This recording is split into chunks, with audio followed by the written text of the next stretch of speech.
Okay, so I want to thank you all for coming here today. My name is Sarah Schechter. I work in the Student Professional Development Center, and this program here today is part of a greater series that I'm sure you've heard about, this Making a World of Difference series. And really the goal of this program is just to increase awareness of different postgraduate service opportunities, 1 to 2 year opportunities that you can take advantage of. So today we have 5 panelists, and other people are going to introduce them, but they've all engaged in different kinds of service opportunities. So they're going to share a little bit about that. And I also wanted to let you know that if you are really interested in taking this path, there are other programs too as part of that series. So on Tuesday, we're going to be doing a resume workshop to help you get your application ready if you are interested in a program like that.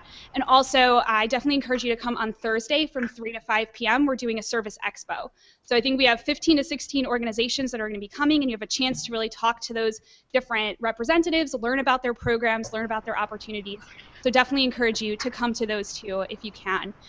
So I just want to take a moment and make sure that I recognize we've had a lot of support in creating this program, a lot of different student organizations and departments that have agreed to help co-sponsor this program. So I just want to go through and just thank them for their support with all of this. So we have Alpha Psi Delta, Center for Leadership, the Department of Human Service Studies, the Department of Religious Studies, the Elon Public Health Society, Enactus, Kernodle Center for Service Learning and Community Engagement, Lambda Pi Eta, Omicron Delta Kappa Leadership Honor Society, the Peace Corps Prep Program, the Periclean Scholars Program, Pi Sigma Alpha, and the Public Health Studies Program. So for those of you who are coming from any of those organizations, I just really want to thank you for your support, and I will now turn it over to our moderators who will get us started with the program.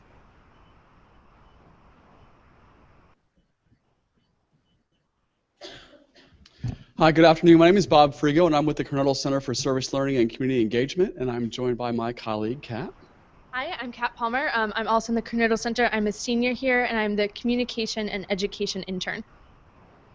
We are honored to be co-hosting this afternoon's event, and so we'll be here for the next hour. And so Kat and I have some prepared questions for our panelists who are both live and folks who are virtual in today as well. So Kat will go ahead and get things started, but while we're going through some questions with the panelists, I encourage you to think about the Q&A time that we'll build in at the end. So any questions that you want to put forward to the entire panel or individual panelists, please be thinking about those because we'll prompt you for that time in about a half an hour. So with that said, Kat will get us started. All right, our first panelist we're going to talk to today is Scott Adams. Scott is a writer and content specialist for the International Justice Mission in Washington, D.C. And Scott, we were hoping that you could tell us a little bit about your experience with service and just introduce yourself. Sure, thank you guys so much for having all of us. I'm really excited to be talking to this group. I was a broadcast communications major at Elon and graduated in 2007. And then in 2010, I moved to Uganda with International Justice Mission. IJM protects the poor from violence around the world, including slavery, sex trafficking, and other forms of violent injustice. And I was there as a communications fellow, so I helped to tell that story, to work with our local staff. And then after 2 years in Uganda, transitioned back to our headquarters here in DC. Great. Thank you, Scott.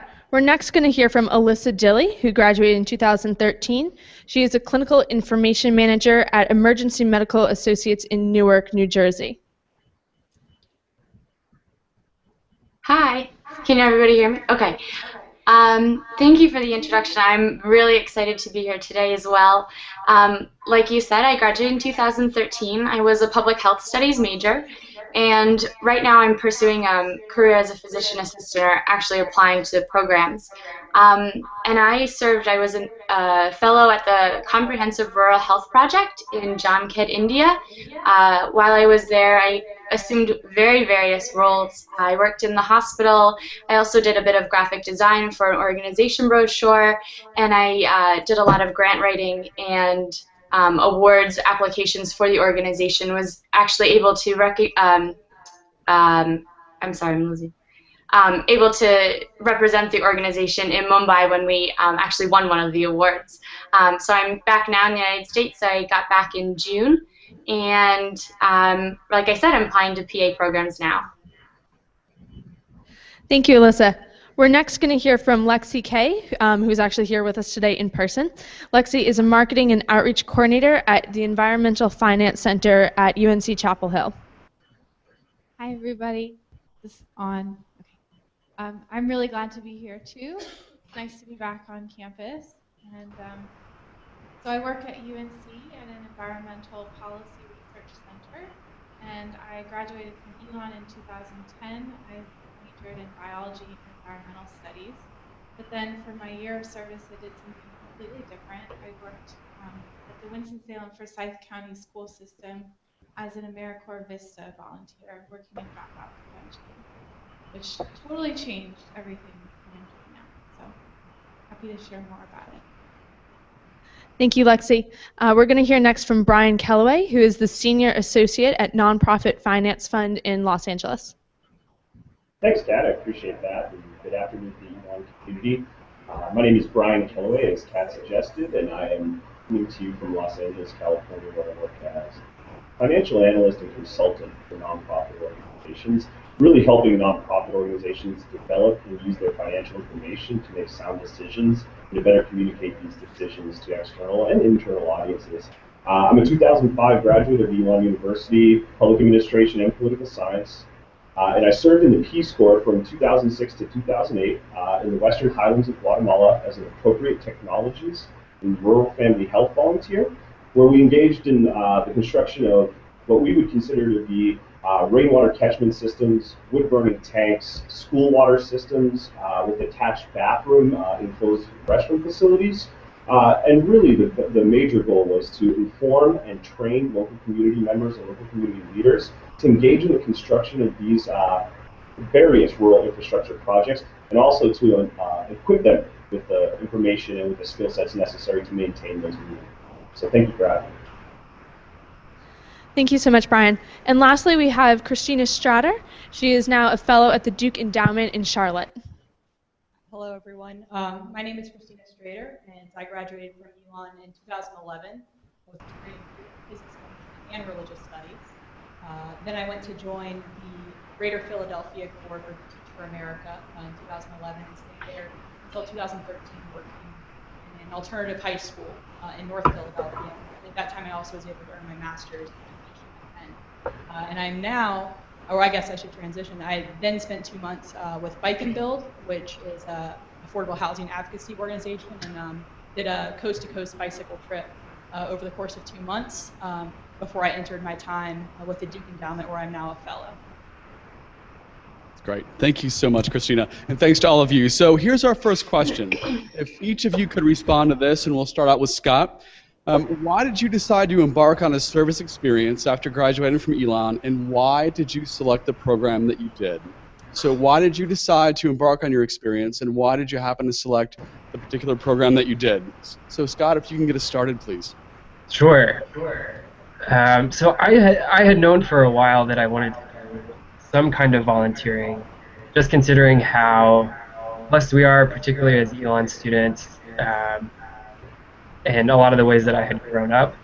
I worked for a few years after Elon at a communications research company that's now a part of Nielsen, and it was great working experience, but was not all that inspiring. Didn't feel like my work had a lot of meaning, and so I was really yearning for something where I could, using the skills that I had, to help other people. So when I learned about International Justice Mission in 2009 and was awoken to the issue of slavery and violence against the poor, it was really a compelling concept that I couldn't shake, and I realized, like, this is the thing that I'm called to do. So kind of very quickly discovered that they had a communications program and applied.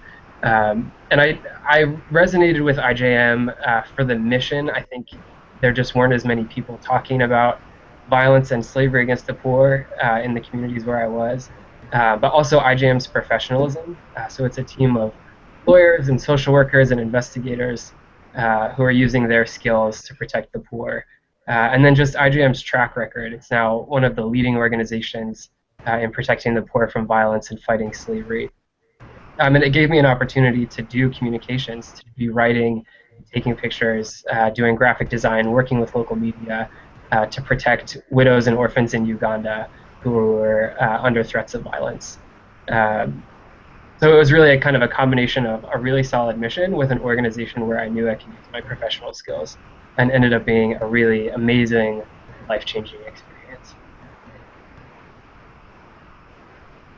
Question.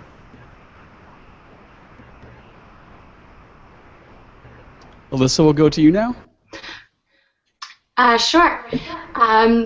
The summer before my senior year, I went to Honduras with a group of Elon students with Global Medical Brigades, and we did a lot of service work. We collected medical supplies and we handed them out, and we set up clinics, and I was able to use my Spanish skills and talk with the people and provide medical assistance for them. And this is what really kind of inspired, got the ball rolling, that really triggered something in me that I wanted to do something abroad, something health related, something public health and medical related.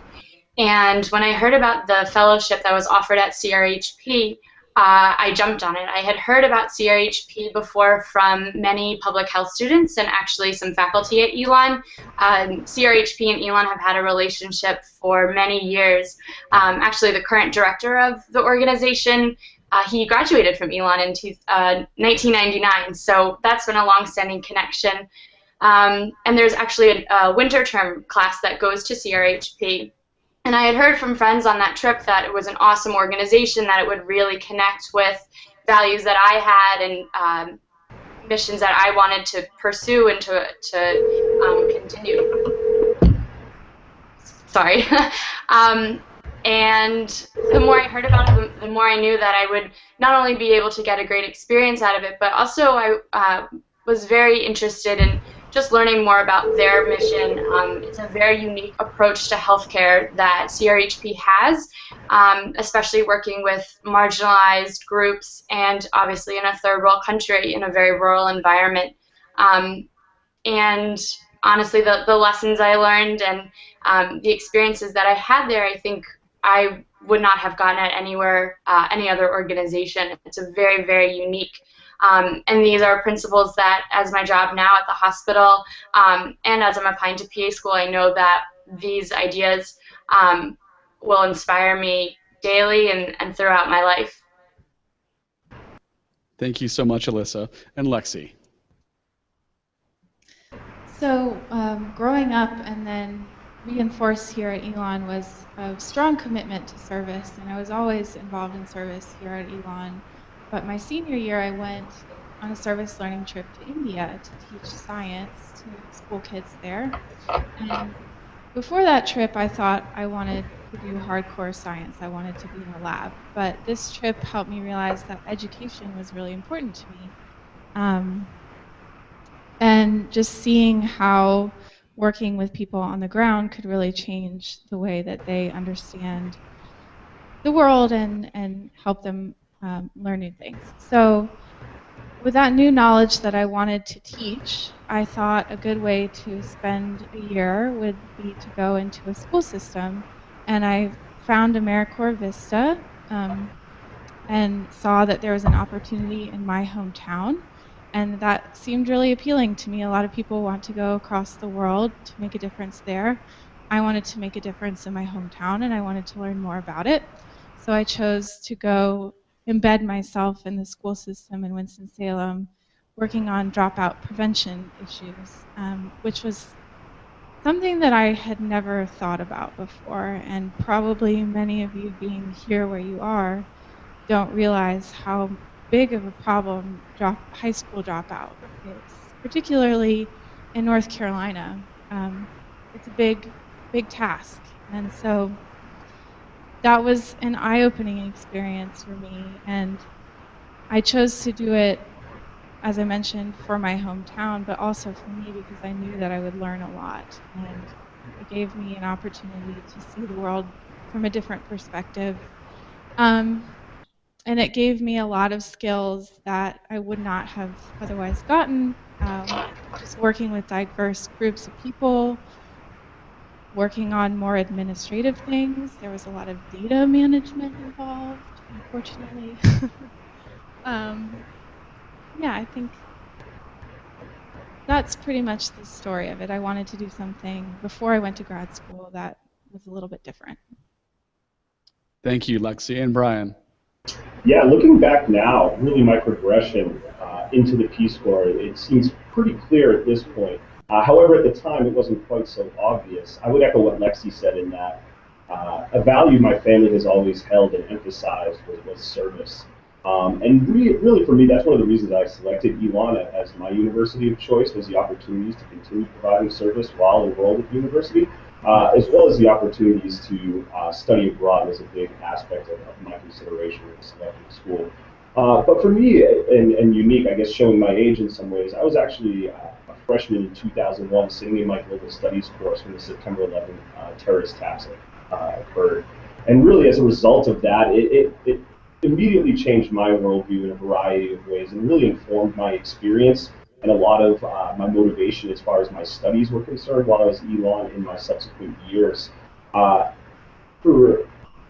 the Peace Corps specifically, the reason I elected the Peace Corps is a lot in part due to my internship that I had with the Washington Center in Washington, D.C. during my junior year. I had exposure to the Peace Corps on campus at Elon. I had exposure to their headquarters in Washington, D.C., and I was actually being supervised at the time by a returned Peace Corps volunteer.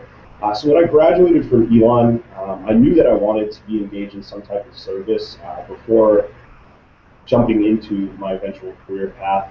My original motivation being that I had a lot of friends and family who had enlisted in the military, and even a few friends and family who had lost their lives in the Middle East, was to join or enlist in the military. But just based on my personal values, that was not something that I was comfortable with. And through research and continuing to engage with people in my life that I consider to be mentors, the Peace Corps came to the top as the best option for me to not only provide service for my country and for communities across the world, but also to go ahead and be that face for Americans, for the United States abroad when interacting with other individuals. And I'm sure that a lot of the other panelists would echo, oftentimes when you're dealing with folks in rural communities, you may be the only individual, the only American individual they ever come across, and their perceptions of our country and what we stand for is built off of those interactions. And so that was a meaningful opportunity for me in a way that I could provide service both for the community in Guatemala as well for myself and others. Great, thank you, Brian. And Christina. So the majority of my time at Elon was spent in their Coronado Center from my freshman year all the way through my senior year, which was a really good fit for me because it was largely indirect service, and I really enjoyed facilitating and managing. But through that time, I became very distant from direct service, something I allowed myself to do. And I realized that if I really wanted to work in this field of service, then I needed to be connected to it. At the time, Teach for America was becoming increasingly popular in both negative and positive ways, but was gaining a lot of momentum. And education as a whole was gaining a lot of momentum as a serious issue that young people in the U.S. were facing. So I personally decided that would be a big risk for me to try to enter something that was a little outside of my comfort zone and go into direct service. And I was fortunate enough to be accepted into Teach for America and have that experience. But as a whole, really the Coronado Center helped guide me through that process and helped me develop as a leader enough, I think, to recognize that constantly being in the background is not always the best way to be a positive leader in service. Thank you very much. We'll move on to our second question now. What did you take away from your service experience that you're applying to what you do now? And Scott, we'll start with you again. Great, thank you. I would echo what I think Lexi said earlier. I got a lot more practical work experience in my fellowship at my age. I think I was 24 when I started with IJM in Uganda. Got more experience there than I probably would have at a similar position in the US. I was the only communications team member there. I was essentially running my own communications department, deciding which stories, meeting clients firsthand, working on national billboard campaigns, working with national media. So there's a lot of practical skills that I've been able to parlay into the job I'm doing now. I think just a strong work ethic as well. When you're so closely connected to a cause that moves you, that you feel is meaningful, it just gives you so much more pride in your work, and just raises the bar for what you're willing to accomplish, which I think is valuable. And then also leadership. My organization attracts a lot of people from corporate environments, from law firms who are just really strong leaders, and they model that really well, the balance of professionalism and deep service and care for one another, in a way that I'm able to apply to the things that I do now. And just, I think for all of us, we would say just great life experience as well. I got to travel a lot. I got to meet wonderful people, made lifelong friends, and really Uganda is another home to me now. So every time I go back, I feel really comfortable, and it's really been kind of a life-altering experience, which is great. Thank you, Scott. Alyssa? Thank you. I am connecting with everything that Scott, you just said. I think one of the biggest things that I took away was self-responsibility and taking initiative for anything that you want to happen. I think coming from Elon, I left for India less than a month after I graduated, and coming from that very structured environment where I have meetings and classes and everything else at a very scheduled time, and going to work in a rural country where, hey, 10 o'clock, maybe that means 12 o'clock, maybe that means tomorrow, where you don't really have that structured schedule, where you don't really have someone telling you, hey, this is what we need. Everything was a little more arbitrary, and I think that's kind of the world of nonprofits and definitely India in general. But that was definitely a lesson that I've been able to, that I was able to hone when I was there and really apply now that I've been back home. Definitely what Scott said with leadership, with taking ownership of projects that you'd like to see happen, and kind of going off that, definitely analytical skills and looking at, what am I working with? What's our end goal? Like, how can we get there? Different ideas that you bring to a group of diverse people that you're working with. I'm sure that other panelists can speak to this, but I was working with people from Australia as well as the UK and across the United States. So it was a very diverse group of people that I was working with. And that obviously interpersonal skills and that kind of communication skills build as well. For the short term, I think that the service opportunity I had, really, like I said, I'm applying to PA school, and I think that the opportunity has really made me stand out as an applicant. I wrote a little bit of my essay about it, and I was also able to talk about the experience in multiple of my interviews.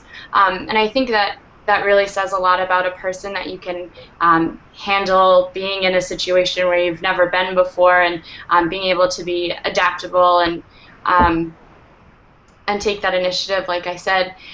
Definitely in the long run, for me personally, because the organization was health related and public health and medicine related, just everything that I learned about public health and community development will stay with me, and hopefully, not hopefully, definitely influence my work later as a healthcare provider.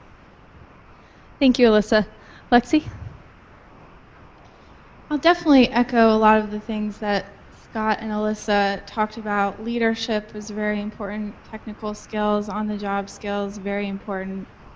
Big pieces of my experience in AmeriCorps. I think to talk about something a little bit different, for me it was a big confidence builder. When I'm sure all of the panelists will agree that there are times when you're doing service that you get so down. And you feel like, oh my God, this problem is huge. What am I doing here? I'm not making a difference. You're running into roadblock after roadblock. And you just keep pushing through because you want to, and you believe in the cause, and you believe in the experience that you're going through. And that was a huge thing for me, just getting over that hump. And now I know I work in the environmental field. There's no shortage of roadblocks to be had. And I still am not giving up. And I think that year of service really helped cement that it's worth pushing forward. Anything else?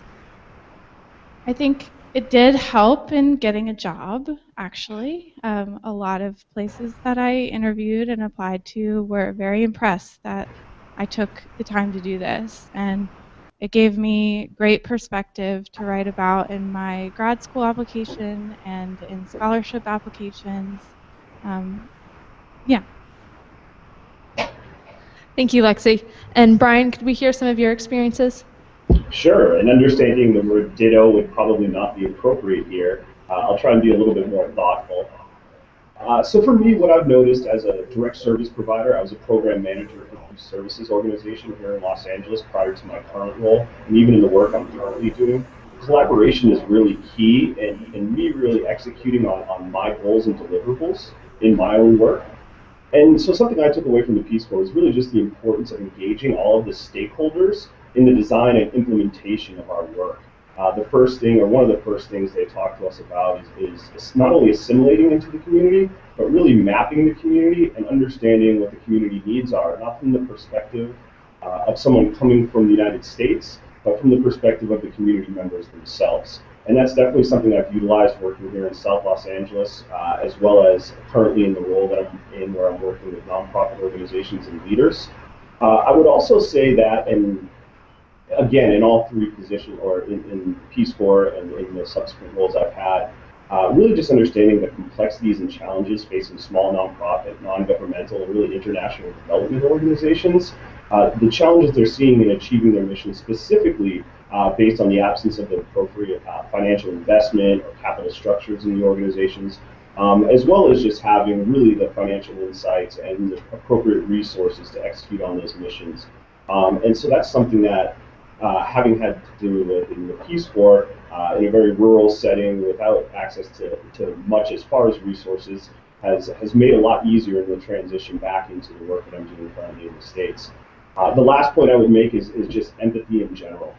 I think the experience itself allows you, or allows me in this case, to really grow a lot as an individual, and that's something you'll take with you and apply to any endeavor you have. Thank you, Brian. And Christina, we'll let you finish up this question. So maybe a bit different. So I think the most important skill I walked away with from Teach for America specifically was learning how to fail. When I was a student here, I don't think I had the opportunity to fail very often. And Teach for America gave me the opportunity to fail every day. And I don't know if there's any future educators in the room. I'm sure you can sympathize with that, especially if you're in your student teaching experience. But being in a classroom and realizing that you are genuinely failing your students at times, that's a really real experience. And knowing that their future is very dependent on your performance is a very real experience. And knowing just how critical that moment is, that was something I had to be sympathetic to, but also persevere through. Because just because I failed in one moment didn't mean that I could not make up for it or make it better in the next day. And I think that has really driven my work to date, is being comfortable with the ambiguity that comes with failure. I'll also say that having an experience like I did in Teach for America and working in a true urban community is that the risks are very high. I, since 2011, have now lost 8 students to gun violence, and that's very real. And that never leaves you either. So even though I'm now in a more indirect service experience, those type of real moments stick with you. I don't mean that to be like a damper. But those are the kind of experiences that you really only get in direct service. And I think that will always drive the work that you do in the future. Thank you so much, Christina. Kat and I have one more round of questions for each of you before we open up the floor to the audience. So we have a room full of students that are here in part because they may be interested in sitting where you are at some stage, and we're wondering, what advice do you have to current students who are thinking about considering the path that you had managed to take and who are thinking about a year or several years of service after they graduate from here at Elon? So again, we'll start with you, Scott. It's a lot of pressure to go first every time. What I tell people all the time is to just be fearless. I've had so many friends who have told me, "Oh, I wish I had done what you did. I wish I had, gotten out of my corporate job and gone somewhere and done something." Just do it. Your life is far more resilient than you think it is.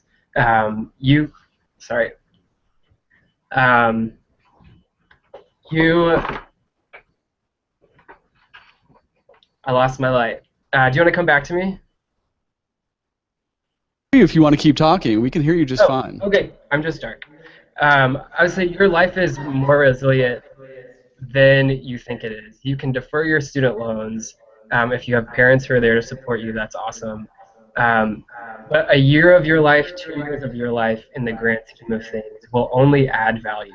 And I think it is, once you get over the hump of fundraising to send yourself somewhere or realizing that you'll miss one friend's wedding, but just the trade-off that you're getting in return is so much more valuable. And so I would encourage you just to be wise about your career and what's best for your long-term vision for your life. Think about living a life that's significant more than a life that's stable, because that's what you'll regret in the future if you just held back because you wanted things to be stable. That's great. Thank you, Scott. I know we promised you that check to help out with your utility bill this month. We are sorry it's late. It's a motion sensor light. With us. Alyssa, we'll go to you next. Sure. I think that you guys are all obviously making the first step. You're understanding and learning more about opportunities to serve. I'm sure that many of you guys in the audience go to the Career Nodal Center and help in the Elon community and do service now, and I think that's great. I think I really wish that I had gotten involved in an international experience sooner. I think I was scrambling a little bit my senior year because that experience that I had in Honduras just before I started senior year was a little bit late. I didn't have the opportunity to go abroad or for any service during a winter term trip. I know those are really popular for kind of service-oriented experiences. But I think my big piece of advice would just get your feet wet, kind of maybe take like a 1 or 2 week trip. Global Brigades was an awesome experience that obviously inspired me. And I think that I don't think I would have gone, I don't even think I would have looked for an international opportunity if I hadn't had that kind of first taste of what it could be like, and I couldn't see myself doing it, and that I had that little piece, that one puzzle piece that really I could put together in my year in India. And so I think just getting your feet wet, just get some experience if you can, would definitely. Thanks, Alyssa and Lexi. So my advice would be to keep an open mind. There are those really big programs out there like Peace Corps and Teach for America and AmeriCorps, but there's a lot of other opportunities too. And keep an open mind to do something different. You might want to be a doctor, and so you might want to go do something medically related, or you might decide to do something completely outside of your comfort zone.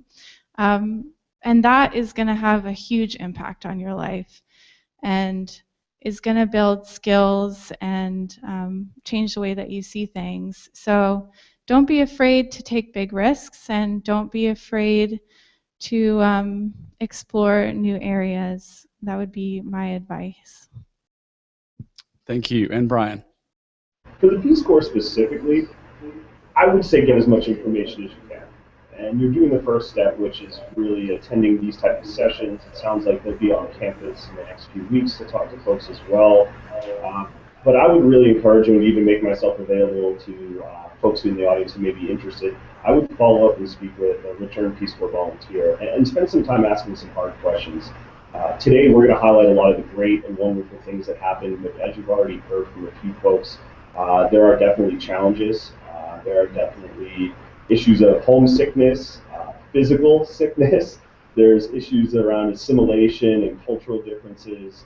Oftentimes in international service, you'll find there's a lot of downtime, and how you navigate through those experiences in periods of time, which occasionally can be weeks or months, and how you keep yourself busy. And then really just the access to funds necessary to execute on your project. Things change all the time. It's a changing environment here in the States economically, consistently, and it plays out even more so in some of the rural communities that we're serving internationally.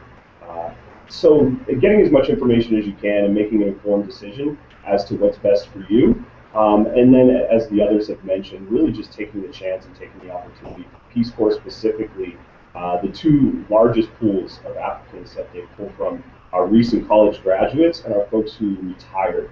But some of the most interesting volunteers I met when I was in service in the Peace Corps were folks that were mid-career and decided for whatever reason that they needed to take a break from corporate America or from the professional positions they were in here in the States to take a chance and take an opportunity abroad.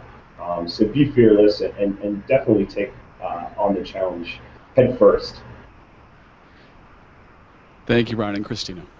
I really recommend taking the time to engage in the community you're in now. Alamance County has a lot of needs and is doing a lot of really amazing things. There's great innovators in this county and there's great innovators in this city. And take the time to get to know them and understand them. Because if you really want to go and engage in another community, then I would question why you're not engaging in this community first. Because this is your network for the next 1, 2, 3, or 4 years, depending on where you are. Hopefully you're a freshman and you have a lot of time left. From Teach for America specifically, you get the question a lot, did you like it? Would you do it again? Would you recommend it? My answer is always, it was an incredibly important experience. Whether I liked it or not, I don't think is all too relevant, but it was probably the most important experience of my lifetime and will constantly shape the work I do in the future. So do talk to people who are in this field, talk to the career educators, talk to the people who've been passionate about this work for a long time, not just those of us who maybe got passionate about this work more of a short-term range, and get to know those who have committed their life to this and try to better understand the needs that really exist. So when you do enter that term of service, you're ready to hit the road running rather than spending the first few months trying to just get acclimated. That would be my advice. Thank you for being so candid. It's now time to open up the floor for questions, and so Maria Restuccio is one of our colleagues in the Kernodle Center, and so if you have a question, we ask that you raise your hand. We know this is not a huge room, but if you don't use the microphone, our virtual participants will not be able to hear your question. So if you're just putting out a question to everyone, please specify that, or if it's for someone in particular, please specify that as well. So do we have a volunteer for the first question? The first one is always the most challenging, but that is not going to be an issue today. So Maria's on her way over, so thank you. Hello. Hi, this question is for Scott. I was wondering what's the difference between what you did as a communications fellow and what you do now as like a writer and I think a content specialist. Unmuted. Yeah, so as a communications fellow, I was just supporting our field office staff. So that was a team of Ugandan nationals. So they were lawyers, social workers, investigators, community activists, and I was just there to kind of gather all the information of what they were doing and help share that with the world. But then also getting the local media involved to do that well. So it was kind of part focused on our on sharing it with our supporters, and then part getting Uganda involved in this story of justice.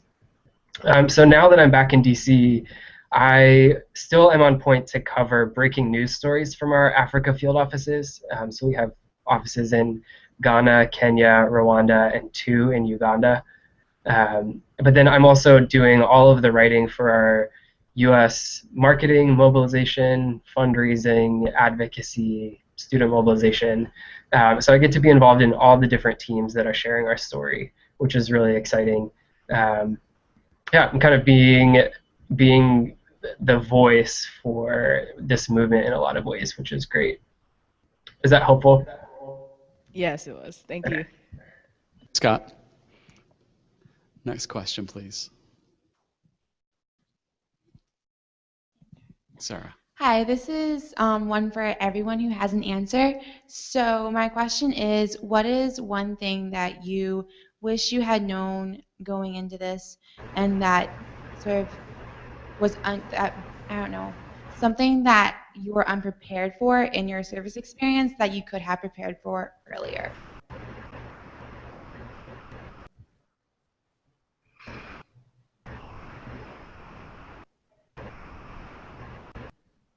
I think Christina mentioned how important it is to get engaged in your own community and learn as much about the problem as you can before you start. And I've mentioned several times that dropout prevention and the education field as a whole was not something that I knew anything about, and I paid for it when I got there.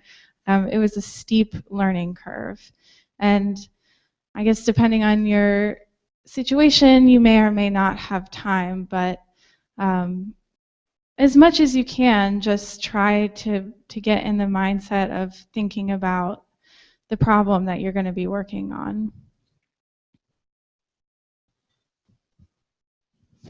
And I think if you do plan to go straight from undergrad into a term of service, finding mentors and allies here on this campus who have been working in that field. I didn't personally seek out members of the education department. In hindsight, that would have been a very wise and logical decision, and I think would have really helped shape my experience going into it. And just having that preparedness.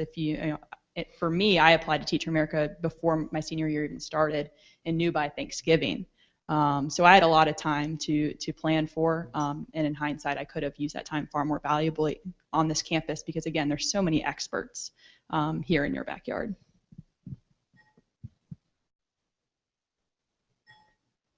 Anyone else going to chime in?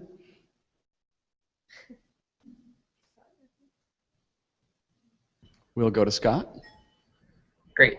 I would say, just briefly, I think no matter what type of service opportunity you're involved in, it can just take a lot out of you emotionally and physically, and can kind of become your whole life while you're doing it. So kind of knowing before you go into it what rest activities will pour back into you, what will give you life, so you can find the balance. Because you could hear a lot of really hard things depending on what your position is. You'll certainly be asked to give a lot of your time. So just kind of knowing yourself and know what rest is valuable to you and how you can recover from those things. I wish I would have known that more before I started. Thank you, Scott. Next question.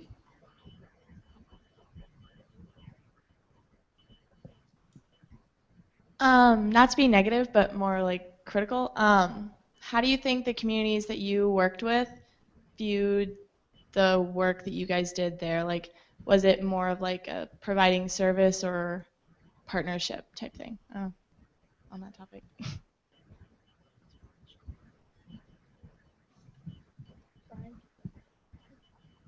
Brian, we'll go to you.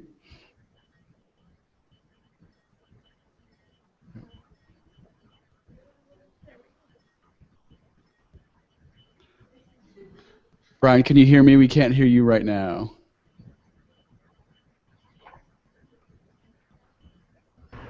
Hello? All right, you're back. Could you start again, please? Yeah, absolutely. I apologize for that. One of the first things that I did when I sat down with local leaders in the mine village I was living in is I realized the complexities behind international development. Something that really resonated with me is that the folks, they basically said to me that they didn't realize they were poor until we came in and told them that they were. And so it's really just understanding the lens that we bring into the communities that we're serving, especially internationally, and the perspective of someone from the United States in the context of what it means for the local community, and really being sensitive to that. And to answer the question more specifically, the goal for the work that I did in Peace Corps was to engage the community in a real way, whenever possible in the work that we were doing, utilizing local resources, sustainable resources, and definitely coupling the work that we were doing whenever we were providing something for free with some other type of ask of the families. So, for example, when we were building wood burning stoves to combat deforestation, we would go ahead and have families engage in a tree planting activity. With the rainwater catchment tanks that we were providing, we were engaged in health clinics and health trainings to ensure that the water that they were utilizing was clean and that folks wouldn't receive any waterborne illnesses off of the technology that we were installing in their homes. So that's what I would say for my case. Thank you. Anyone else? Christina.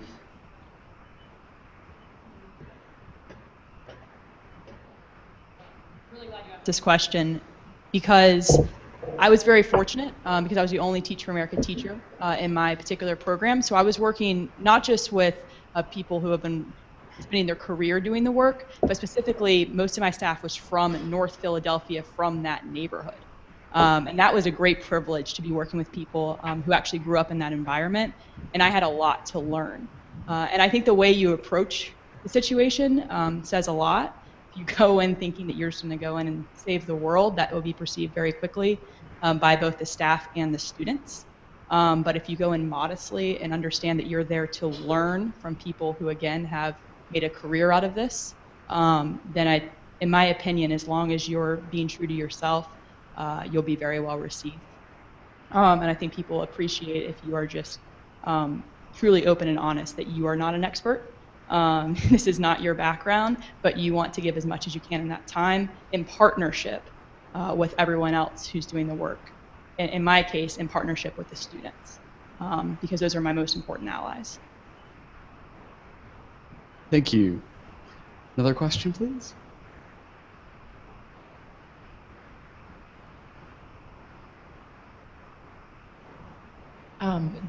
This is for anybody, do you ever think that there is a wrong reason for doing service, or that if you do it, it doesn't matter because you're doing service? So it's the end goal is obviously.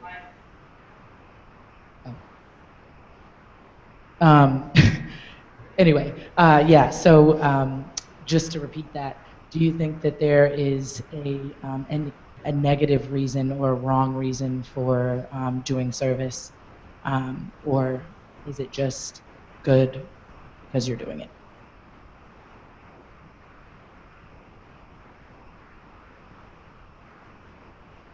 Talk. Thanks, Christina.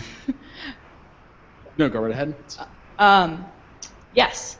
I think that there's a few ways to be approached. In terms of service, that can often be seen as a great resume builder to get you to your next step.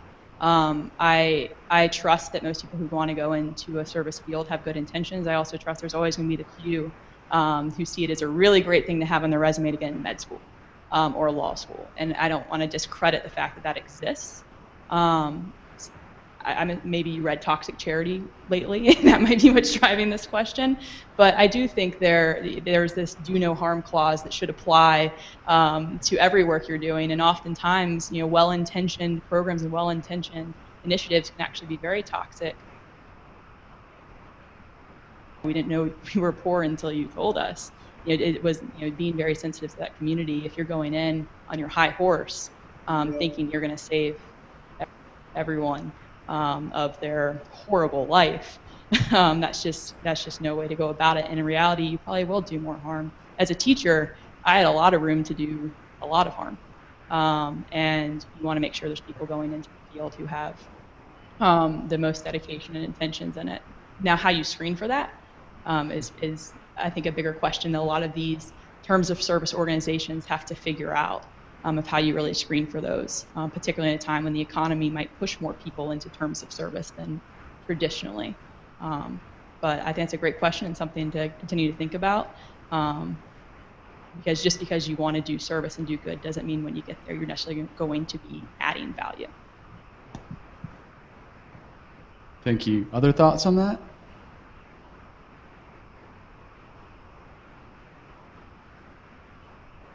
All right, let's go ahead and move on then. We have time for about one or two more questions. Thanks, Maria. First, I would just love to thank all of our panelists for being so open and vulnerable about the difficult parts and what also is the life-changing parts of your year of service. I wanted to ask, though, maybe some avenues of support that you sought out or received to help get through those difficult parts of your service experience. And then also specifically to our panelists who had an international service experience, how was the transition process and how is that translated into your career today? I can speak on the first question. I think one of you mentioned having a mentor as being really important, and that was really great for me. lucky to have somebody I worked with. I'll never forget her. Her name is Dottie Francis, and she really helped me through the whole process. And so I think that should maybe be your step one, is find somebody, if there is somebody there that you can turn to when things aren't going your way, to talk to and just get advice, get context, get perspective. Thank you, Lexi. Go right ahead. It's all yours, Brian. Sure. So I would say while I was in country, one of the biggest supports was the relationships I made in the community. So during holidays or downtimes, with the rest of the community would be celebrating or would be together with family, to have those relationships built so that you could participate in those types of activities and get that same feeling around a Christmas, for example, or any other type of religious or important holiday for the community you're living in. That part while in country was really important, and it gave you the feeling of family, knowing that family's so far away. In regards to the transition back, the Peace Corps is the first to say that that's oftentimes more difficult than the transition to country for a lot of volunteers. After you've been abroad for 2+ years, and you're used to, in most cases, living in very rural environments with access to very minimal amenities as far as electricity and plumbing and the like, the transition back to the United States, and for me, the jump from a rural Guatemalan community to downtown Los Angeles was night and day. And it is a period of adjustment. There's resources available when you do return from the national office as far as Peace Corps is concerned. But again, I think it helps to maintain relationships in country as well. I think Scott mentioned that earlier. Still staying in touch with the folks that were such a big part of your life while serving abroad will help to ease that transition back as well. Thank you, Brian. We have time for one last question from the audience. One last question. There's no pressure with this last question.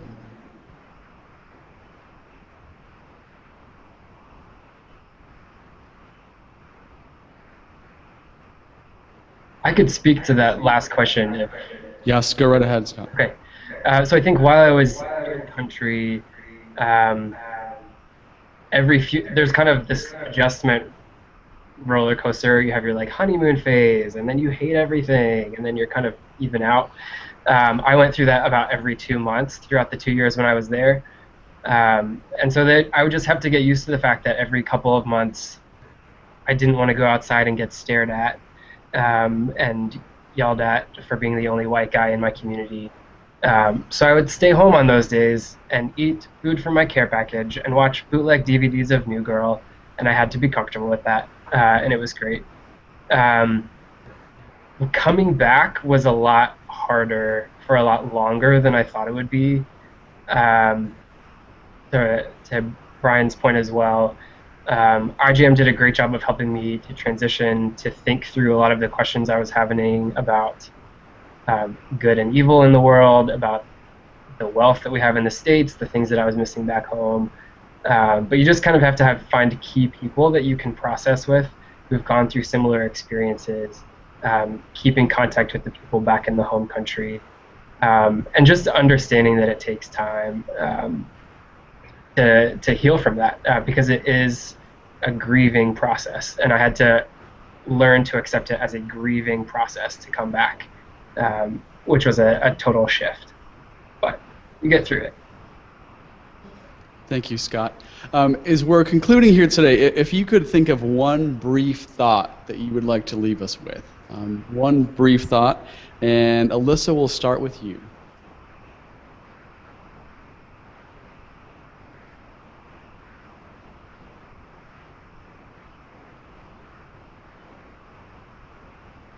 Sorry?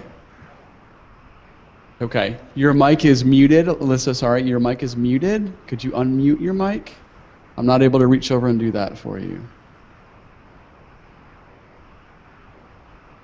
It's on our end? Okay. Alyssa, I'm sorry. We're going to have to put you in a holding pattern there. Let's, Christina, if you could chime in, a last thought. I'm sorry, Alyssa. Everyone should learn sign language, right? If I can, before you go, Alyssa, if we may not be able to get you in, if you have pen and paper, if you could write one last word that you could show the audience as we're concluding, we can certainly get your last thought in. But Christina, let's go to you. Since I think I've had some heavy answers, I would say have fun. Your time of service should be a really exciting time. Make time for yourself. Scott mentioned it. I'm going to emphasize it. Your own social, emotional, and physical health will make you better at what you're doing. Don't neglect it, but have fun. Thank you. And Brian, we'll go to you. I think somebody may have already touched on it earlier, but one of the biggest things is know that ultimately you will take away more than you will ever be in the communities you're serving, and that's okay. There will be a lot of pressure, most likely that you will put on yourself from a personal perspective to have as much impact as possible. But just know that ultimately any work you're doing is going to be adding benefit in some way, and that ultimately in your personal growth will be something that will be valuable to you afterwards in your life. Thank you. Lexi. It's a tough one to come up with something unique. I was also going to say, in the vein of have fun, take care of yourself, don't forget why you're doing it. Surround yourself with positive people if you can. Yeah, and be thankful that you are in a position where you can do something like this. And that's easy to forget that, but try to be thankful.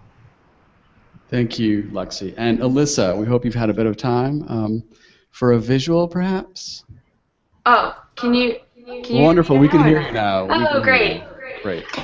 I think one thing that I didn't realize, I kind of went into my experience and I was like, okay, I'm going to do this, I'm going to do this, and I had specific ideas of what I wanted to be able to accomplish. And what I really benefited from was just going in and filling needs that the organization had that I was blind to beforehand. So it's a kind of a mixture of go in with ideas of what you would like to do for you that would benefit you in the future and would benefit the organization, obviously, but also just be open to different experiences and different holes that the service organization needs filled, and learn all you can and fill them. Thank you, Alyssa. And Scott, the last thought goes to you. Oh, wow. My final thought was apply to come be an intern with IJM, but that's a little self-serving. I would just echo what everyone else said. I think find something that you are really passionate about. Even if it's not the most popular program, the most known program, like Lexi said, find something that moves you and go do that, because that will give you a meaningful life that you're proud of. Thank you, Scott. And we'll turn the program back over to Sarah for some concluding thoughts. Sarah.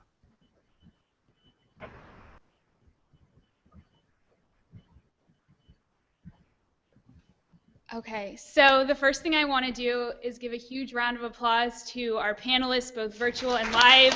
I think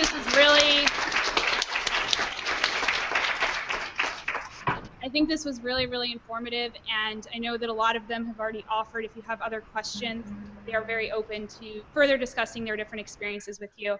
And I know that in the room right now we have a few different staff members and faculty members that can also be great resources. So if you want to stick around for a few minutes, there's plenty of food in the back. Feel free to continue the conversations, and we hope to see you at some of the programs next week as well to continue learning more about these different service opportunities. So thank you for coming.